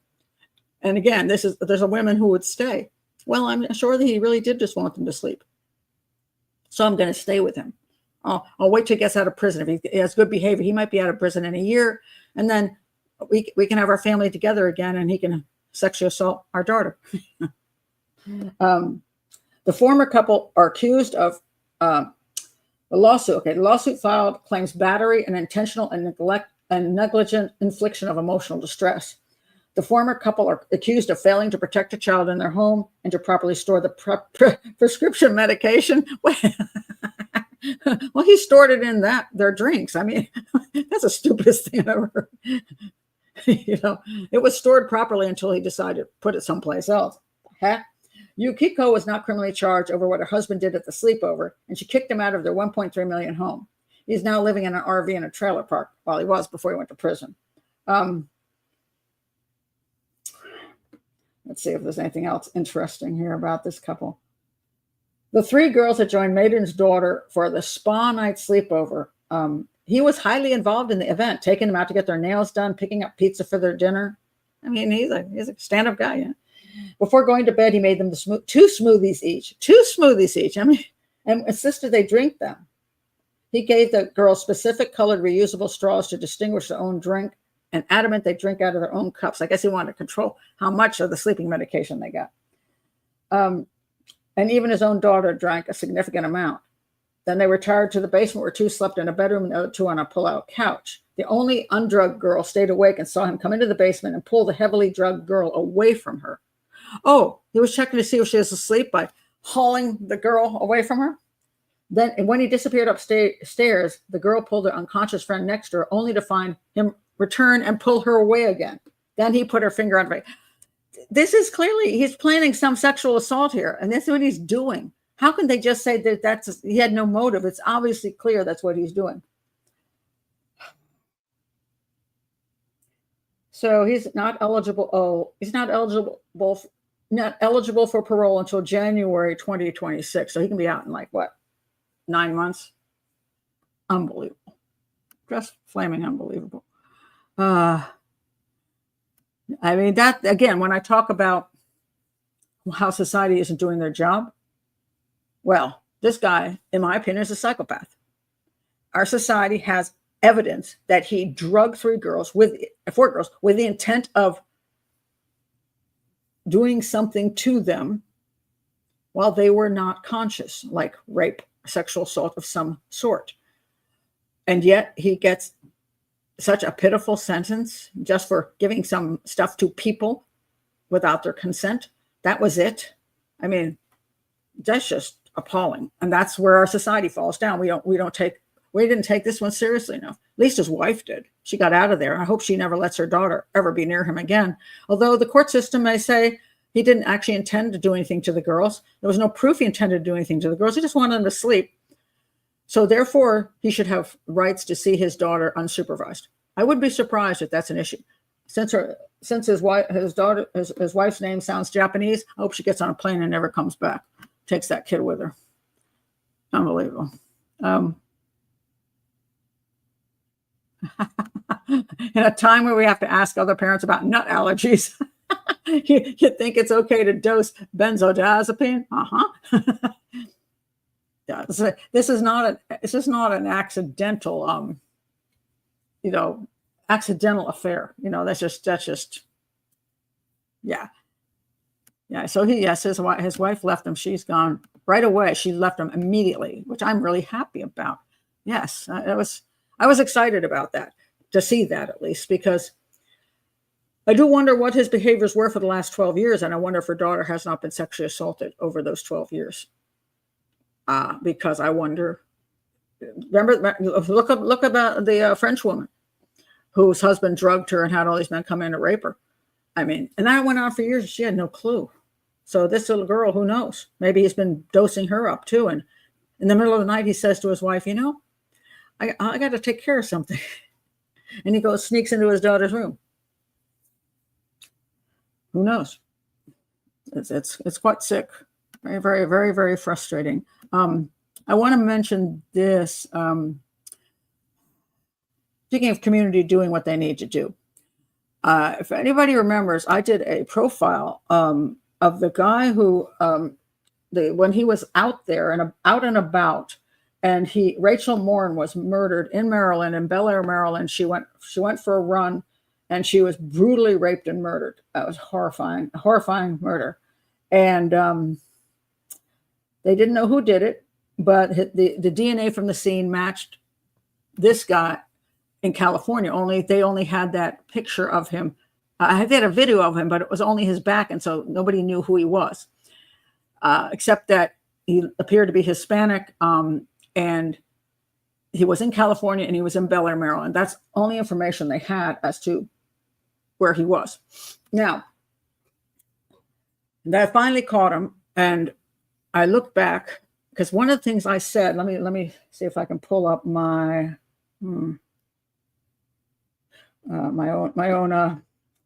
my profile, and my profile was put out in Bel Air, Maryland. My profile was put out to the community. I did a number of television shows about that. I think I did News Nation, and I did Maryland television on behalf of the family, and they put out my profile was approved of by the police chief, which is surprising because I wasn't one of his people. He actually approved this to be put out, and they did it in English and in Spanish. And here's what it said. Tips needed to identify the killer of Rachel Morren. This man is a suspected serial killer and an immediate danger to the community because he had attacked a girl in California and he raped and murdered her. So clearly a serial killer. I put suspected just because you have to say that. At least that's the words I use, not to get, not because then a lot of times they'll say, well, you can't say it's a serial killer. Okay. A suspected serial killer. An immediate danger to the community. And I wanted people to know that if he's there, he's a danger. He is a violent criminal with these dangerous psychopathic traits. Narcissistic, only cares about himself, lacking empathy, doesn't care how others feel, manipulative, takes advantage of others, and he is a pathological liar, lies about everything compulsively. So I put those 4 things out there because that's a way for people to understand what a psychopath is. Something that they can see and, experience. Because if you say the guy's a psychopath, people don't even know what that means. Oh, he's Ted Bundy? Well, maybe, but what does that mean? When you're looking at Cousin Ernie or Cousin Jose in this case, because he's Hispanic, you want to know if Cousin Jose, your primo, has these behaviors. And if it has these behaviors, you might say, hey, I'm concerned about this guy. I wrote this. After committing a crime in Los Angeles, California, he came to Bel Air, Maryland. The choice of location to a small, lesser-known city is odd, meaning he must know somebody in Bel Air where he has been able to stay. So I couldn't believe this guy was in Bel Air, Maryland he didn't get off a bus stop in Washington, D.C. and just roll out into local community. He went to Bel Air, Maryland, which was just like, you go to Baltimore and then you go north of Baltimore quite a ways before you get to this place. He had to know it was there. He had a reason to be there. And I thought there has to be somebody right there near where she got killed who knows this guy. Next thing I said, the attack on Rachel Morren that occurred while she was running on the Mom and Pa Heritage Trail was likely committed by an opportunistic predator who saw her that evening. This means it is likely the predator has a specific reason to be in the area of the path. He runs on it, he travels on it, he works near it, or he lives near it. Turned out he worked 1 mile from that path. The suspect would not be accountable either at work or at home sometime between 6 p.m. and dusk on Saturday, August 5th, 2023, when the attack occurred. So I'm saying look for these psychopathic traits in a person who lives or works near the path. And they were missing at this particular point in time. And it turns out this guy, he worked at a Popeyes 1 mile away from their path. He lived in the town. He had a cousin in the town. He had friends from El Salvador that were there. He was known. And he actually stayed in that town, I think 6 weeks after that murder. And those papers were everywhere in town. And who were those relatives and people he stayed with and friends who did not go to the police about this, because that information was out there. And here's where maybe the community failed, because they left a guy out there they shouldn't have left out there. And they had some issues with him. So he wasn't like a guy that they were like, oh, it's always so much fun and perfect to be around him. No, they had some issues with him. So somebody probably, not necessarily that they knew that he killed Rachel Morren, but that he was suspicious enough. And if the person wasn't necessarily a close relative, maybe they should have turned his name into the police, but I don't think they did. Now, he was illegal, so maybe the people who didn't want to turn him in were illegal too. That's, you run into that problem. But you could send an anonymous tip in, that would be nice. But, when the community doesn't come forward and do what they need to do, yeah, it's frustrating. And for the longest time, when they caught him, I kept saying, what was his connection to Bel Air? What was his connection to Bel Air? And I couldn't find it. And I just finally found some information on it. But I knew there had to be something, because there's just no way he just popped up there. And therefore, he was hanging around, and people should have known this guy. And they did know this guy. Really a shame. And he should have been caught very quickly, because he was extremely dangerous. It just bugged me. He's so creepy looking. Are you talking about, is he? This guy? It depends, huh? Well, I guess he is kind of creepy looking there. I was going to say, he's not a pretty decent looking fellow, but he is a little creepy looking. You're right. Let's see. Christoph says, the sad thing about these crimes, we're somehow fascinated and curious, but the criminals are so trivial and stupid. And there's also the misery of the victims. It is. And, one of the things I don't like to see people do is glamorize killers and be just amazed at how cool and incredible they are. Oh my God, look what they did. The person, it's like the person is some kind of, Monet, painting a Monet, is Monet, making a greatest picture. He's not great. They're very mundane for the most part, and their interests are just horrible, sick things. And once you've seen the horrible, sick things one killer does and the way he thinks, he's not that interesting. It really isn't. That's why people wonder why I don't do more stuff on serial killers, in spite of the fact that's a field I've been involved in. On YouTube, I'm the only serial killer stuff I've done so far is when I can talk about the police investigation. I want to talk about how you catch them. Like in the case of Rachel Morin, I'm not interested in this piece of crap that they got. He doesn't interest me at all. He's a nasty, evil human being. What I'm interested in was what took so long to catch him and what could have been done better. I mean, they did a pretty good publicity campaign. And I will say that I have to say, I was really surprised by the police chief who did allow my profile to go out there, which sometimes they will not. They'll say, no, you're not going to put that out there. I don't know who this woman is, or she's not one of us, or unless the FBI puts it out, we're not doing it. And they did. They did. They posted that sucker all kinds of places, and I was on these shows doing it. So that was one of the few times I've seen that. And most of the time, they do not. I've always said when you have a crime like that, you want a bullet point chart, because people can't understand the fancy stuff, or just, if you know something, give us a call. They're like, what am I supposed to know? Say something that makes sense, that people can look at a bullet point chart, and that's why I have the bullet points on it. This is, is it this and this and this and this? If you know something now based on these bullet points, then give us a call. So I've been struggling with that for years. That's one of my main things for even like if the police are going to get up there and they're going to give a press conference. Don't just say, we're going to catch you out there. And if anybody knows this guy, some of you got to know this guy. It's like, what are you talking about? Why don't you say when the event happened, where it happened, if you can, what the weapon used was, any detail that will help identify the person who did it. Give that information out. Because if you don't give that information out to public, you're not going to get any help. Just to sit there and be a blowhard about, we're going to catch you. That's like stupid. Give the information but do it solemnly, do it in a bullet point chart, and get it out to as many people in the public as you can, not assuming that just because you went and did a press conference and the local news picked it up, that anybody's going to know about it. So that's why the family was very good. They took this, the English version that I had and translated it into Spanish, because it should get to the Spanish community in Bel Air. And it did, just unfortunately. And I'm still surprised that nobody came forth with anybody. At least not that I know of. I don't know what the machinations were behind the scenes. But that's a good question. I think he killed somebody in El Salvador, if I remember correctly. I'm trying to remember. But yeah. And we don't know. He could have killed other people and just nobody's caught up. I don't know. Did he get on a bus someplace or catch a ride and end up place for a week and kill somebody and keep going? Don't know. So, yeah. Now, he clearly the one in California wasn't a rape, as far as I know. It was a sexual assault, but a sort of a more minimal one, shall we say? But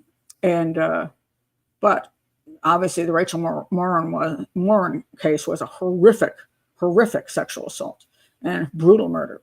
So you don't want that guy out there anyplace. So, yeah.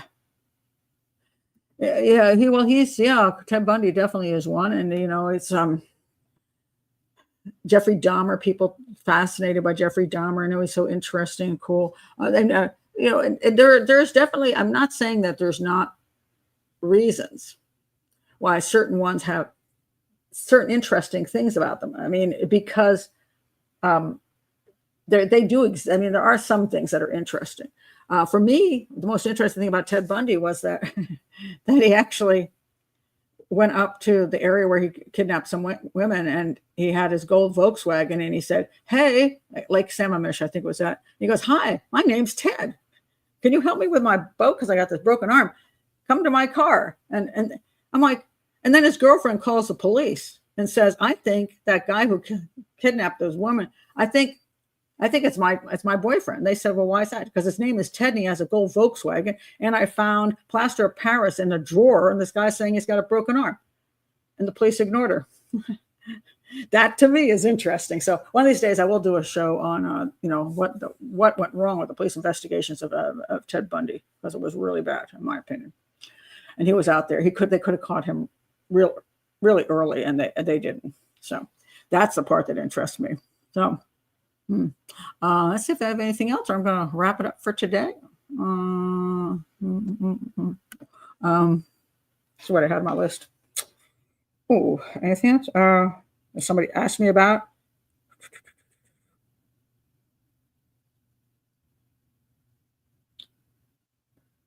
Well, just let me see. There were a couple I was going to do last week, just for the fun of it, sort of for the fun of it.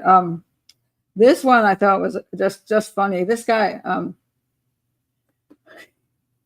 this came out a while back, but morbidly obese death row inmate. Final meal revealed as he was executed after claiming to be too fat for a lethal injection. Not a lethal objection, a lethal injection. So anyway, he was 380 pounds. And it's a lot of this I just don't understand. His name was Michael Tracie, and he was branded a fledgling serial killer. He brutally kidnapped and murdered Joanna Dennehy, a Miami Herald employee, 24 years ago. So, does anybody see the first problem right here? Because I don't get this. I'm really confused here. What do you think is the problem that I'm having? Where's my comment section? Here we go. 24 years ago, he kidnapped and murdered Janet Acosta. He's 380 pounds. He's in the Florida State Prison.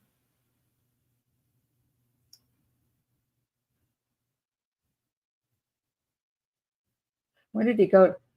2000. In 2000, she took her lunch break. He approached her and asked for a cigarette, and then he punched her repeatedly until he took control of her car.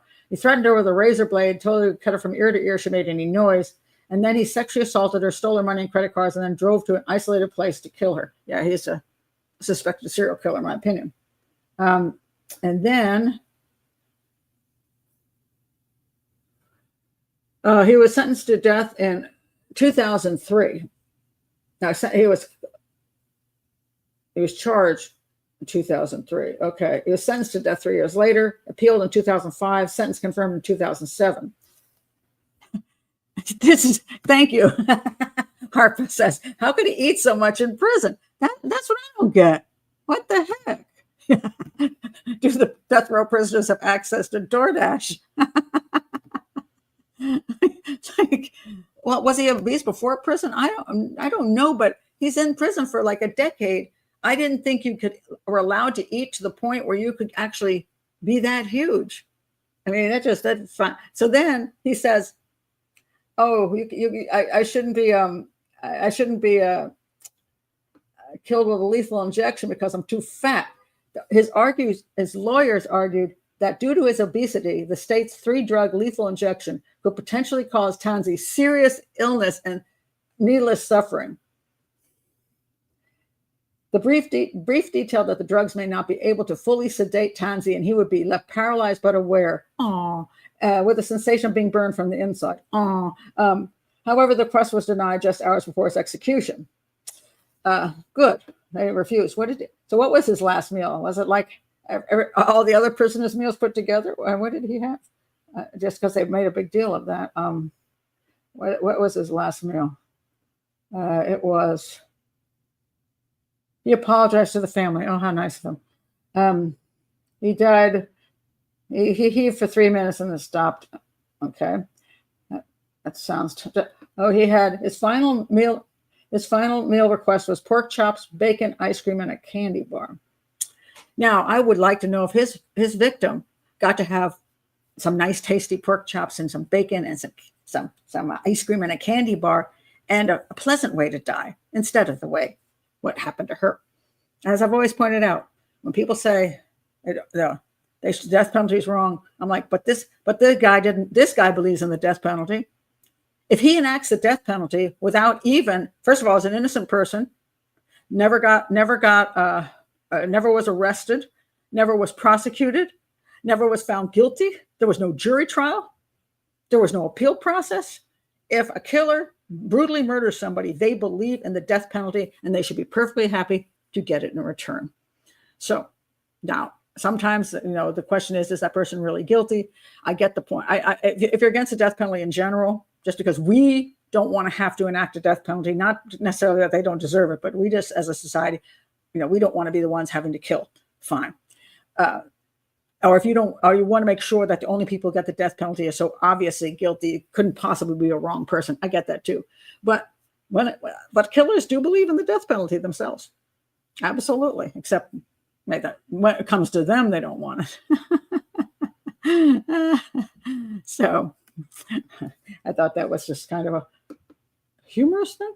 And then these two perverts in the plane. Okay, so this person said this was a prank. In business class, passenger flashed a flight attendant during meal service. A Singapore Airlines business passenger has been sentenced to 3 weeks in jail for flashing a flight attendant. The man who consumed 2 glasses of champagne prior to the incident. 2 glasses of champagne do not turn you into a pervert. Fails to live up to his name, Brilliant Angjaya. It wasn't so brilliant, right? On January 23rd, 23-year-old, he's only 23, exposed himself on a flight to China, from China to Singapore. He tossed back a couple glasses of champagne with his meal, fell asleep, and then got up to visit the lavatory. That's when he decided to whip out his phone. Back at his seat, he turned on the video function. He did whip out his phone, actually. And hold on a second. He did whip out his phone. And back at his seat, he turned on the video function and pulled out something else. The other thing he whipped out was not a phone. To see a crew member's reaction, he unzipped his trousers and concealed himself at first under a blanket. When a female flight attendant approached with his pre-arrival meal, he removed the blanket, exposing himself fully to her. She quickly turned her gaze away, placed the meal on the tray, and left the seat. But she noticed the phone's camera was positioned towards her, and she decided to report the incident. What, she needed a phone to prove it? I mean, if it did happen, it happened. But anyway, when confronted by the in-flight supervisor, he initially denied filming the incident, but he didn't deny doing it, but later admitted it and surrendered his phone, which contained the video evidence. They notified authorities he was arrested on his arrival. They initially sought a sentence of 4 to 6 weeks, arguing that his intoxication, he wasn't intoxicated. Two glasses of champagne does not intoxicate you. It makes you a little happier, but still. That the act occurred aboard an aircraft and targeted a public transport worker. And the fact he initially denied it made the act worse, and that he videoed it. So who knows where it was going to end up, probably on TikTok. In his defense, he claimed to have been emotionally distressed from leaving China permanently after a 5-month study. Because, when I get depressed, I want to whip it out too. And said he drank to sleep, not to get drunk. Well, it's because it's only 2 glasses of champagne. And then he apologized to crew, admitting the stupidity of his actions. He said it was a highly inappropriate prank, but the court did not agree with that. That was a prank. Beyond the term, he's banned from Singapore Airlines for life, and publicity around the case makes the Indonesian man somewhat a person non grata status within Singapore.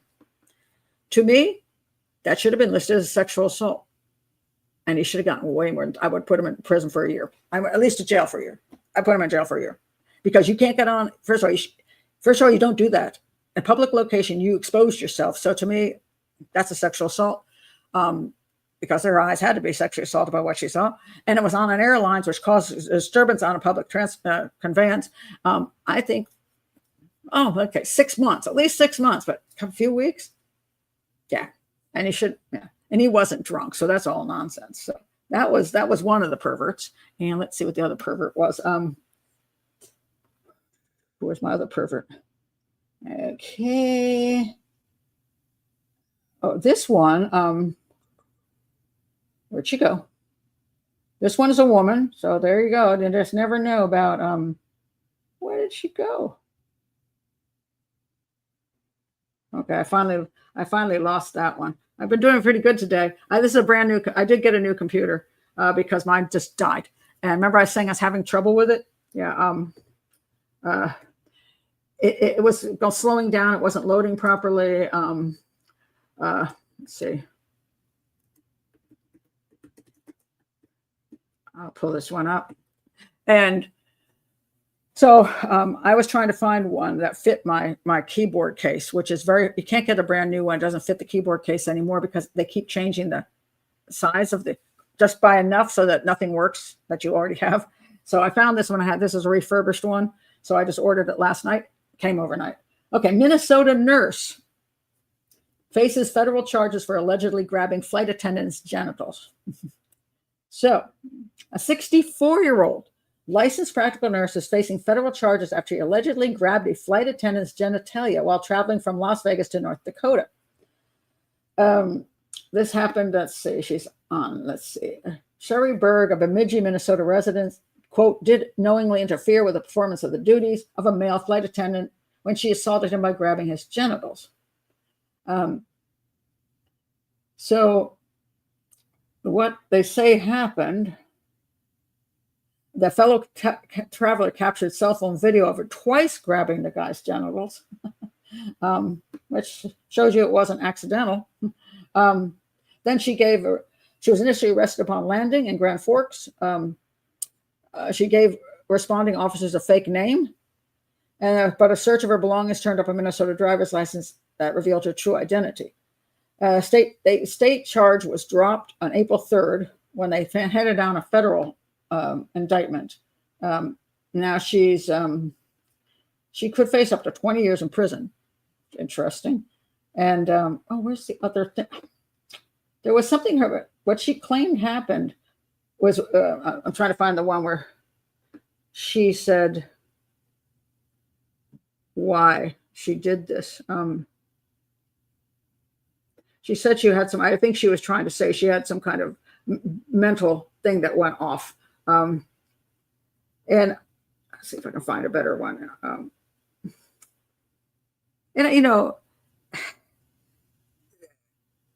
She's a nurse and she's 64 years old, and you just go, what the hell? I mean, why would you do this? I mean, what kind of, and I did look at her like Facebook page.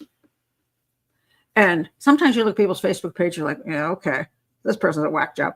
She doesn't come across that way. She comes across really nice as a really nice family person, hard worker.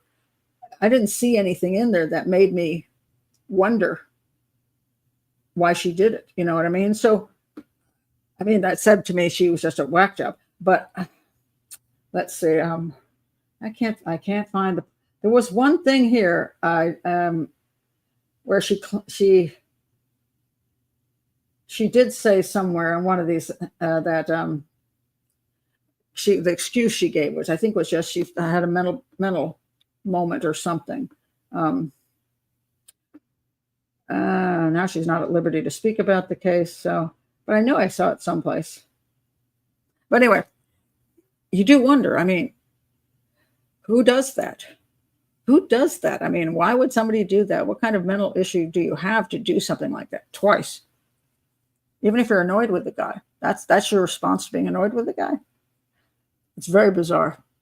But so now the Malaysian dude, clearly he set this whole thing up. So he was premeditated. For her, maybe she did have some kind of, screw that went loose or something, but I don't know.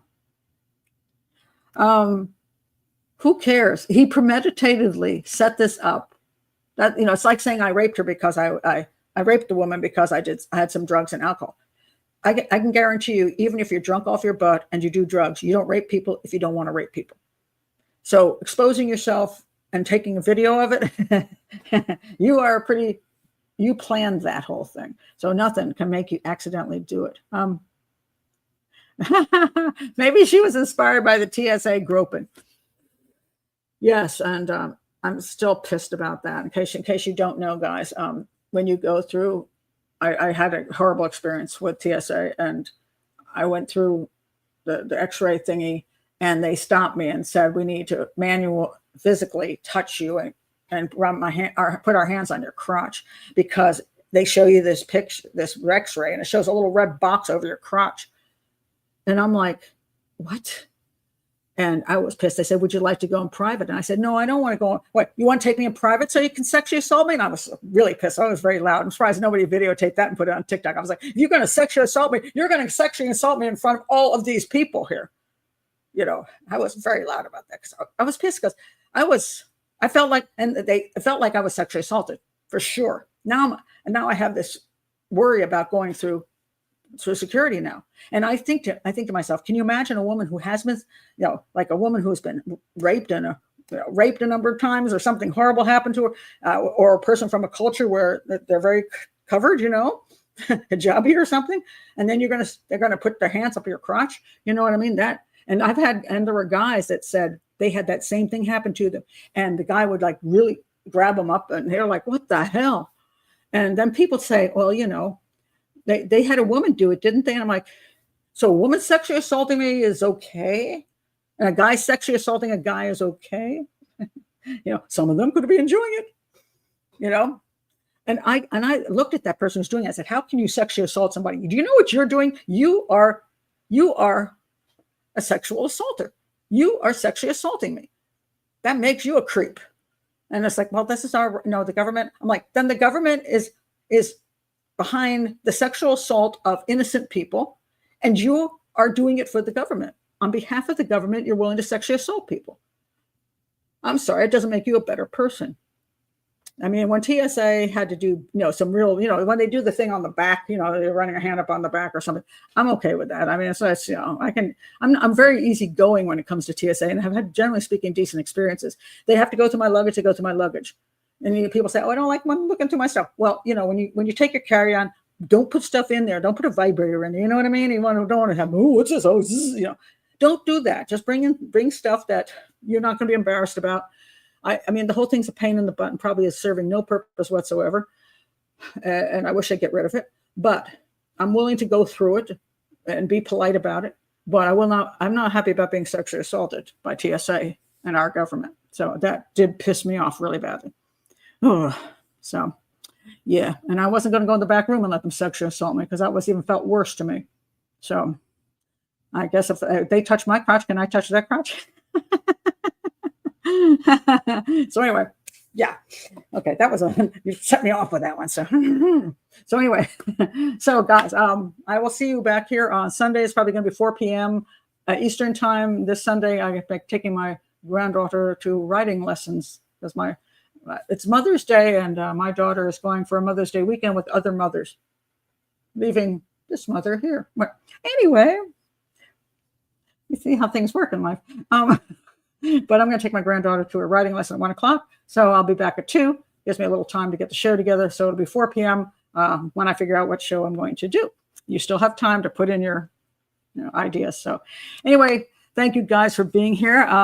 You all are great as usual. And if you're new to the channel, again, do please subscribe to the channel, keep this educational channel going, and join Patreon and be part of this really nice community. Aw, thank you. Thank you, Christoph, and thank you, Liz. I appreciate that. I never know with these, they're all, kind of wild stuff, but so you'll get what you get. So, all right, everybody, I'm going to go make my dinner, and I will see you on Sunday if you're there. Bye-bye.